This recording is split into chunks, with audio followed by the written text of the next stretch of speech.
Russell Westbrook is somehow still a free agent. Here's 8 teams I can see him potentially landing with and how he would fit each one. Let's start with the most common rumor, the Sacramento Kings. Russell Westbrook joining the Kings in next season brings a fascinating mix of numbers that could shift how their backcourt functions. Sacramento is predicted to finish 12th in the West with a 37-45 record, and that shows how much they're trying to find consistency. Adding Westbrook means he'd be backing up Dennis Schroeder, sliding into about 15 to 20 minutes a night. That matters because Schroeder averaged 33.6 minutes last year, and having Westbrook around could keep him fresh in the high 20s instead. Westbrook's career average of 8.4 assists per game is still a big deal, and that kind of playmaking gives Sacramento's shooters like Malik Monk and Keon Ellis more clean looks. Monk dropped 17.2 points and 5.6 assists last season, and Ellis has a career three-point percentage at 42.9. Those two benefit directly from Westbrook's drive and kick style. The downside is his lifetime 30.5% from three, which could hurt spacing when he's on the floor with Sabonis or in guard-heavy lineups. He showed in Denver last season that he can still contribute, putting up 13.3 points, 6.1 rebounds, and 1.4 steals. Sacramento's offense already played fast, ranking 10th in pace, so his energy matches that perfectly. But turnovers remain a problem, since his career mark is 3.4 per game. That could be costly in the half court. Now the ripple effect across the roster is just as interesting. Malik Monk, who logged a career-high 31.6 minutes last year, might see that cut down to around 22 to 25 minutes. That squeezes his role as a ball handler and forces him off ball more often. Keon Ellis could also lose minutes, despite his strong shooting and defense, while rookie Devin Carter might fall completely out of the rotation, spending time in the G League. Zach LaVine would probably have fewer chances to handle the ball too, with more time at small forward, even though his 6'5" frame and 6'8" wingspan makes him a bit undersized for that spot. Schroeder stays the starter, but with Westbrook taking backup minutes, Schroeder could play more off the ball, which fits since he knocked down 37.9% of his threes last season. The question is how the defense looks with Westbrook. His lateral quickness has dipped, which opponents could target in pick and roll sets, and pairing him with LaVine doesn't exactly boost their stops, but his rebounding at 6.1 per game and steals at 1.4 per game still have value, especially in small ball units where he helps them play more aggressive. Durability also works in his favor. He played 76 games last season, which makes him more reliable than other free agent options like Ben Simmons. Sacramento has considered Simmons too, but with his injury history, Westbrook stands out as the safer pick. If the Kings move forward with Westbrook, the projected rotation looks like Schroeder starting with Westbrook backing him up, LaVine alongside Monk and Ellis, DeMar at small forward, and Sabonis anchoring the middle. The front court still has holes, which means Westbrook's presence forces them into smaller lineups with DeMar at power forward. It all comes back to risk and reward. On a veteran minimum contract, Westbrook offers short-term playmaking, rebounding, and leadership, but his fit is shaky with Sacramento's spacing and defensive weaknesses. They're already seen as a bottom-tier Western Conference team, and while Westbrook gives them energy, the numbers suggest it's not enough to push them much higher in the standing. But then what about his old team, the Thunder? Russell Westbrook rejoining the Thunder for next season would be a move filled with emotion, but when you focus only on the numbers, it gets much more complicated. Oklahoma City already has 15 players signed to standard deals, which means they need to clear a roster spot just to bring him back. The most likely player to move would be Ousmane Dieng, since he's on the final year of his rookie contract and doesn't project to play much of a role this season. Even then, the Thunder's guard depth is stacked. Shea, Cason Wallace, AJ Mitchell, and Nikola Topic all sit ahead in the rotation, making it tough to see where Westbrook carves out a steady role. At best, he's looking at 10 minutes a night, maybe a touch more, but nothing close to his old workload. His playing style brings both positives and drawbacks for Oklahoma City. On the plus side, his relentlessness, his push and transition, and his energy could inject bursts of pace into bench units. Last season with Denver, he averaged 13.3 points, 6.1 assists, 4.9 rebounds, and 1.4 steals across 27.9 minutes per game. He even finished 7th in 6th Man of the Year voting. That kind of production shows he can still provide real value, especially as a second unit playmaker. His career average of 8.4 assists per game proves he still knows how to set the table for teammates. But there are concerns too. His three-point percentage has long been a weakness, sitting at 30.8% for his career, and he shot 32.3% from deep last season. Oklahoma City values spacing and ball security, and his turnover rate doesn't help either. The Thunder run an efficient, balanced system, and Westbrook's need to dominate the ball might not blend with their identity. His field goal percentage for his career sits at 43.4, which is below the league's top efficiency marks. Where Westbrook's impact could shine is with leadership. 17 seasons of experience, multiple playoff runs, and a relentless approach to preparation give him credibility. Players like Wallace, Mitchell, and Topic would benefit from that kind of veteran presence. He's by far the oldest player they could bring in. And while that age means reduced physical tools, it also means he's lived through every kind of NBA environment. The question is whether that leadership outweighs the on-court sacrifices the team might need to make. From a strategic standpoint, his best use would be during the grind of the regular season. Over 82 games, having someone who can spell shea for short stretches and keep the pace high has value. It protects starters from logging too many minutes and ensures the bench unit doesn't lose its tempo. But once playoff basketball arrives, the math shifts. Oklahoma City leans heavily on efficiency, spacing, and tight defense. Westbrook's declining lateral quickness and shooting gaps could leave him out of the rotation when the games matter most. Financially, this would come at a veteran minimum deal. That's the only realistic way it works. Under the new collective bargaining agreement, it keeps the risk low, but also signals what his role would be. Limited minutes, steady energy, and leadership. Not a major piece of the core rotation.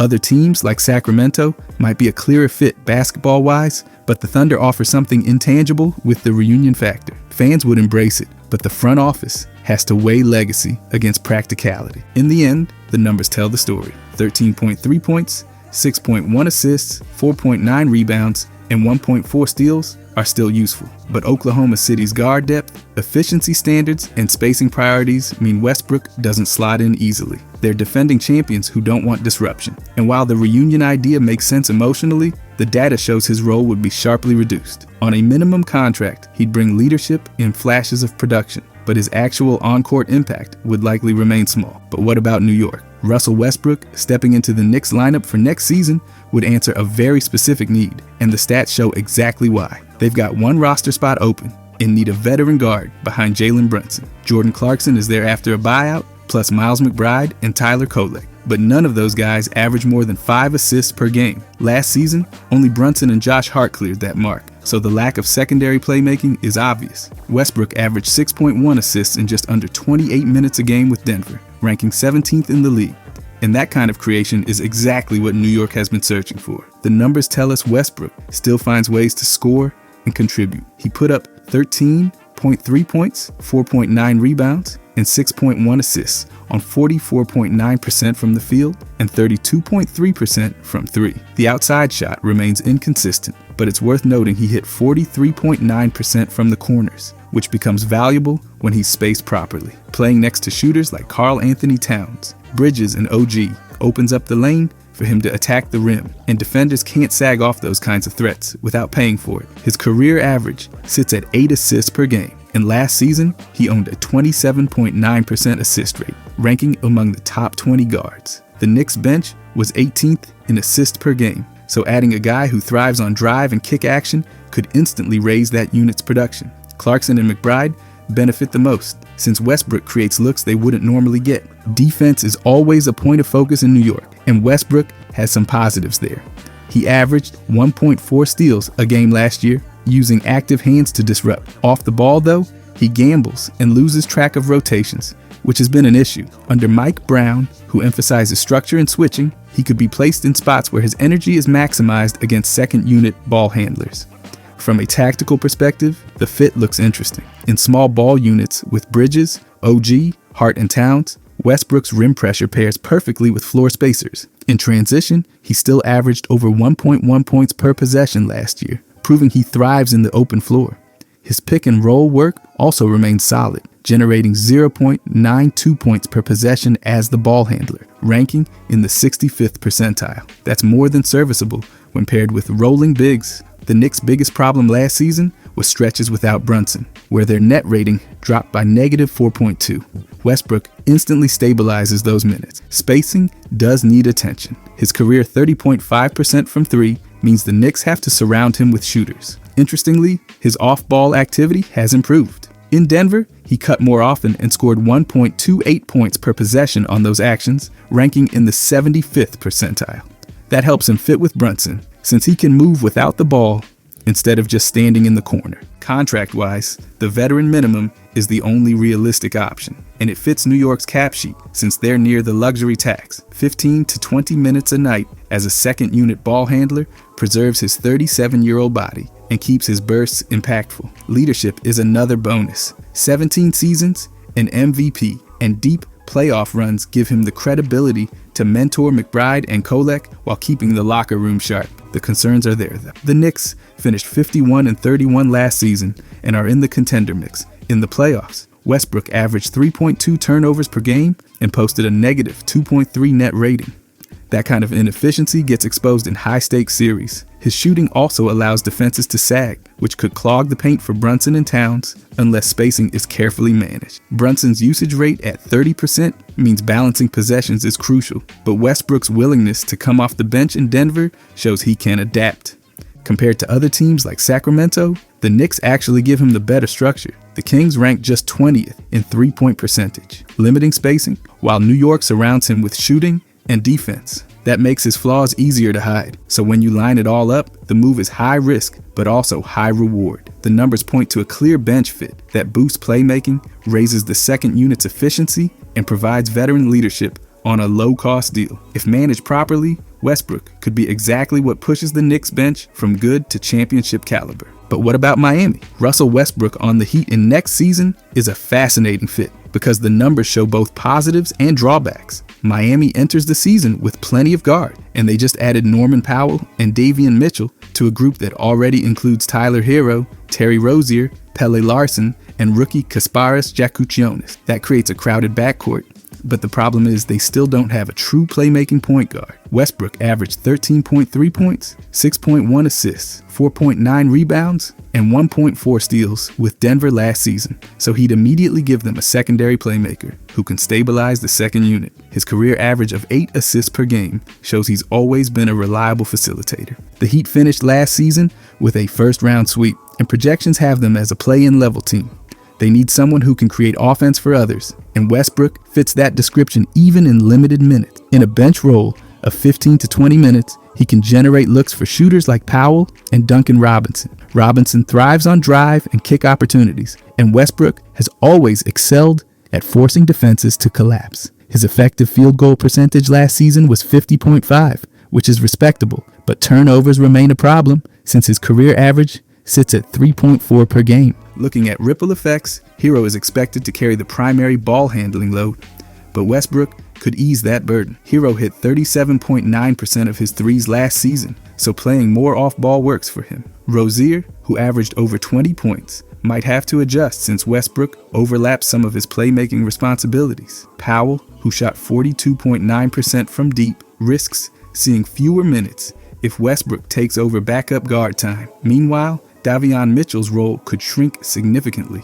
potentially pushing him to the G League or into trade discussions. Defensively, Westbrook isn't the stopper he once was. His lateral quickness has dropped, and he could be targeted in pick-and-roll actions, especially alongside weaker defenders like Hero and Powell. Miami already struggles against long, athletic teams, so his presence doesn't solve that issue, but he still brings value on the glass with 4.9 rebounds per game and with his 1.4 steals. In transition, those numbers translate into extra possessions, which help a team that loves to play fast when given the chance. Veteran leadership matters too, and that's where Westbrook shines. 17 seasons in the league, former MVP, and a reputation for relentless intensity all align with Miami's culture under Pat Riley. Spoelstra knows how to maximize unique skill sets, so he could carve out a role where Westbrook plays to his strengths. Still, his shooting limitations and tendency to dominate the ball mean Spoelstra has to carefully structure the rotation.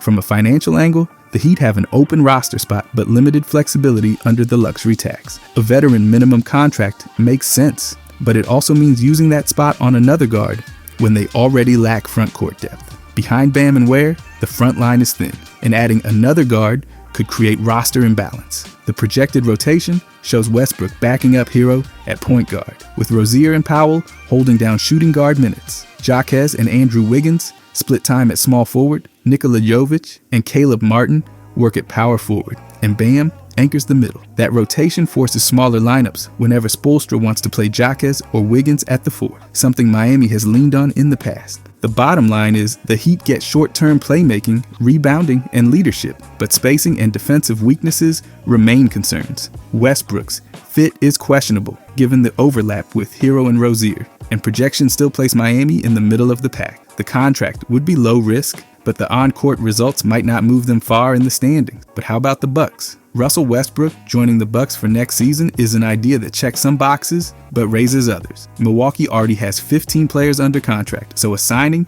would mean clearing a roster spot, likely by moving someone like Ousmane Dieng. Their guard depth is thin in terms of experience, with Kevin Porter Jr.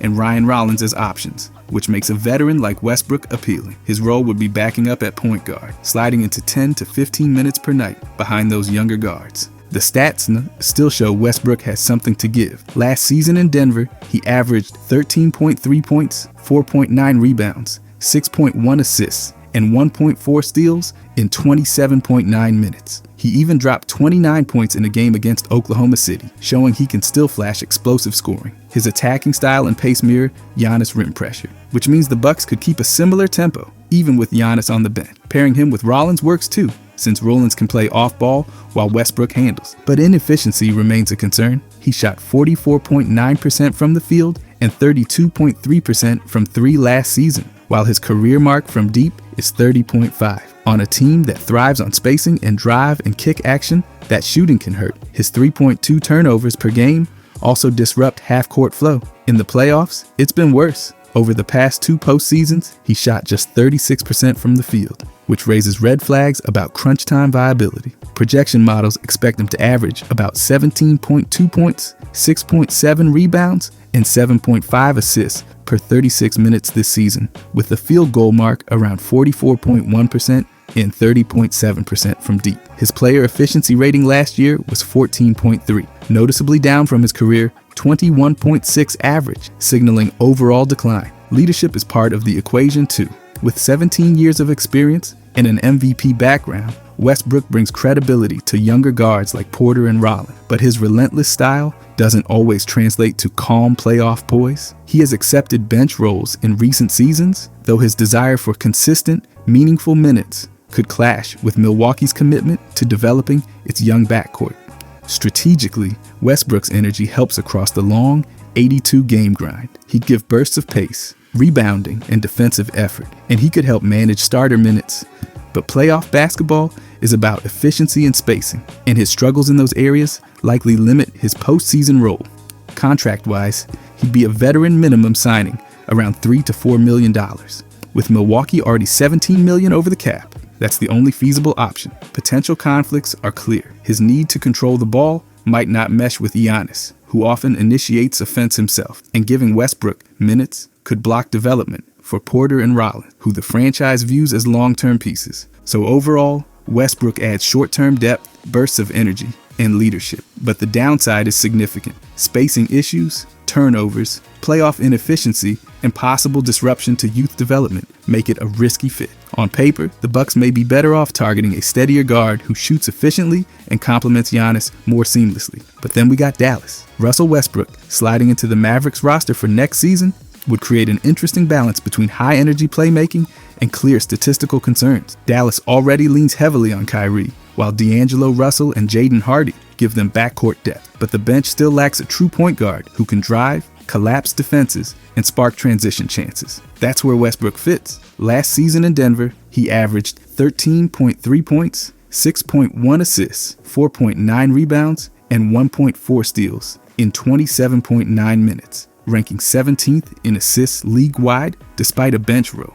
The Mavericks bench ranked 22nd in assists per game, and Westbrook's career average of 8 assists shows he could raise that number quickly. Efficiency has always been a sticking point. He shot 44.9% from the field and 32.3% from 3. But from the corners, he hit 43.9%. Surrounded by shooters like Klay Thompson and Dante Exum, those numbers matter. Against Dallas last season, in 4 games, he averaged 13 points, 5.5 rebounds, and 4.8 assists, while hitting 38.5% from deep on limited attempts. That rim pressure is still real, And with floor spacers around him, he gets driving lanes that weren't always there in Denver. Playmaking remains his biggest weapon. In Denver, his assist rate sat at 27.9%, putting him among the top 20 guards. Dallas's biggest weakness comes when Kyrie sits. Without him, their net rating plummeted to negative 5.1, and Westbrook could stabilize those stretches by orchestrating the offense. He also remains effective in the pick and roll, generating 0.92 points per possession as the handler, good for the 65th percentile. With athletic bigs like Daniel Gafford and Lively, he'd find plenty of lob opportunities. Defensively, he's not the stopper he once was, but he's still active. His 1.4 steals per game show his hands remain quick, though his defensive rating of 112.1 highlights that he can be exploited. In Dallas's system, he'd mostly guard second unit ball handlers where his energy fits better. His rebounding also adds a spark, as he still pulls down nearly 5 boards a night. Tactically, small ball lineups with Thompson, Max Christie, PJ Washington, and Dwight Powell alongside Westbrook would thrive in transition. He produced 1.12 points per possession in transition last season, so that's still his wheelhouse. Off-ball play has improved too. In Denver, he cut often and averaged 1.28 points per possession on cuts, ranking in the 75th percentile, which meshes perfectly with Doncic's drive and dish game. Financially, it would only work on a veteran minimum deal, and Dallas is close to the tax line, so that's the only option anyway. 15 to 20 minutes per night is realistic, giving bursts of energy while protecting his 37-year-old body. Leadership comes with him too. 17 seasons, an MVP, and playoff experience make him a strong mentor for Hardy and Lively. Still, compared to other teams linked to him, like Sacramento, Dallas offers a stronger fit. The Kings ranked only 20th in three-point percentage, limiting Westbrook's ability to drive. Dallas gives him the shooters and system to hide his weaknesses better. Overall, Westbrook to Dallas is high risk, but potentially high reward. His playmaking directly addresses one of their biggest needs, and on a minimum deal, the risk is small. If they use him properly, he could transform those non-Kyrie minutes from a weakness into a strength, making the Mavericks even more dangerous. But how about a young squad? Russell Westbrook, stepping into the Pistons rotation for next season, would check a box they have been looking to fill, but also create some challenges along the way. Detroit is coming off a 44-38 record and their first playoff appearance since 2019. Cade Cunningham is the clear lead guard. Jaden Ivey, Jalen Duren, Thompson, and Ron Holland form the young core, but Dennis Schroeder, leaving in free agency to Sacramento, opened a hole in the backup point guard spot. That's where Westbrook could slide in, giving them 15 to 20 minutes a night off the bench and steadying the second unit. His numbers last season in Denver still show plenty of juice. He put up 13.3 points, 6.1 assists, 4.9 rebounds, and 1.4 steals, while posting a 50.5 effective field goal percentage. Detroit ranked 12th in pace last season, and Westbrook thrives in up-tempo systems. His turnovers, at 3.4 per game for his career, remain a concern in half-court play, but his ability to collapse defenses with drives and feed shooters would give their bench lineups life. His rebounding and steals add value in small ball units, where Detroit could lean on switching. Cunningham, who averaged 34.6 minutes a night, could finally get his load managed. Westbrook's presence would allow Cunningham to play off-ball at times, while also resting more often. But Westbrook's lifetime 30.5% from three could make spacing harder when he shares the floor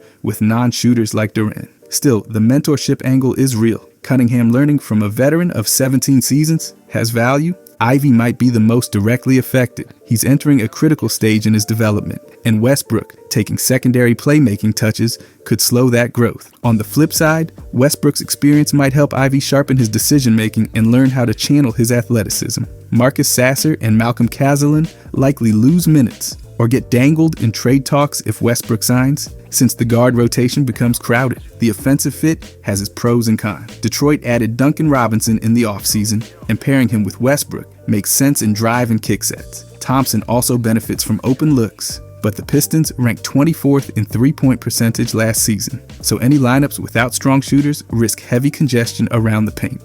Defensively, Westbrook's slowing lateral quickness means he's vulnerable against pick-and-roll ball handlers. Pairing him with Ivy doesn't help, since both can be targeted, but the rebounding and steal numbers prove he can still generate extra possessions, and that matches Detroit's preference for running in transition. Culturally, Westbrook's intensity and competitiveness could leave a mark on this young group. Trajan Langdon has stressed development, and a veteran like Westbrook could model work habits for the locker room. The risk is his high-usage style disrupting the ball sharing the Pistons want to build, so careful rotation management is key. Financially, it works. Detroit has an open roster spot and cap room to bring him in at the veteran minimum. The only hesitation comes from needing front court depth and extra shooting, two areas where Westbrook doesn't help. The Pistons are over the luxury tax, so any move has to be made carefully. The projected rotation has Cunningham starting with Westbrook behind him, Sasser sliding into the third slot. Ivy and Robinson fill the two guard spots, Thompson and Holland work the wing,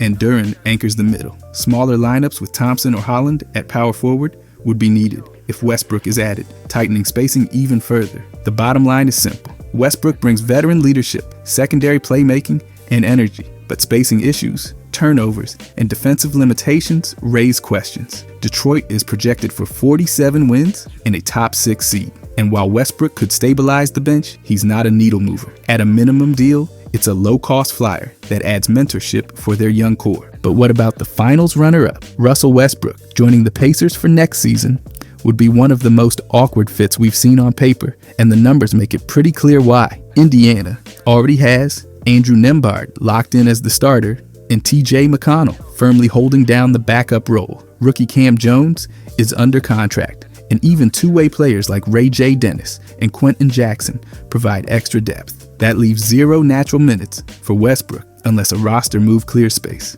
With 15 players already signed, they'd need to cut or trade someone, and the only way to pay Westbrook is through a veteran minimum contract, which is his current market value. Statistically, he still provides volume. With Denver last season, he averaged 13.3 points, 6.1 assists, 4.9 rebounds, and 1.4 steals in 27.9 minutes. Per 36 minutes, projections have him at 17.2 points, 7.5 assists, and 6.7 rebounds. The problem comes with efficiency. He shot 44.9% from the field and 32.3% from deep, with a career average of 30.5% from 3. His turnover rate was 3.2 a game, which scales to over 4 per 36 minutes. A glaring issue for a Pacers system that prioritizes ball security. In the playoffs, he's been even worse, shooting just 36% across the past 2 runs. Indiana's style is built on spacing and ball movement around Tyrese Halliburton,